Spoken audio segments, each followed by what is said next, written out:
ஏறக்குறைய 200 ஆண்டுகளுக்கு முன்பே சென்னையில் இருக்கிற மாணவர்கள் படிக்க ஒரு பள்ளிக்கூடத்தை கட்டணும்னு நினைச்சிருக்காங்க அப்படின்னா அந்த எண்ணத்தை நம்ம நினைச்சு பார்க்க வேண்டும்.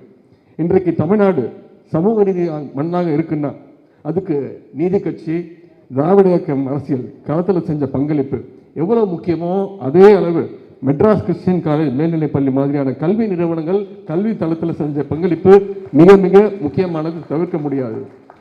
அதாவது ஒரு காலத்தில் படித்தாலே தீட்டுன்னு சொன்ன காலத்தில் நீ படிக்காட்டி தான் தீட்டுன்னு சொல்லி பள்ளி கல்லூரிகளை திறந்து விட்ட கிறிஸ்தவ தொண்டு நிறுவனங்களுடைய பங்களிப்பு என்றைக்கும் போற்றுதலுக்குரியது. ஆனால் இன்னைக்கு என்ன நிலைமை? நம்முடைய வீட்டு பிள்ளைகள் படிக்கக்கூடாது, குலத்தொழிலை செய்யணும் அப்படின்னு ஒரு குரூப் டெல்லியில் சொல்லிட்டு இருக்கு. உங்களுக்கு நான் யார் சொல்றேன்னு தெரியும். 200 வருஷத்துக்கு முன்னாடி சொன்னவங்க இன்னைக்கும் அதை மீண்டும் சொல்ல ஆரம்பிச்சிருக்கிறாங்க. பிற்படுத்தப்பட்ட, மிகவும் பிற்படுத்தப்பட்ட, ஒடுக்கப்பட்ட பிள்ளைகள் படித்து வெளியில் வர்றதை அவங்களால தாங்கிக்க முடியல.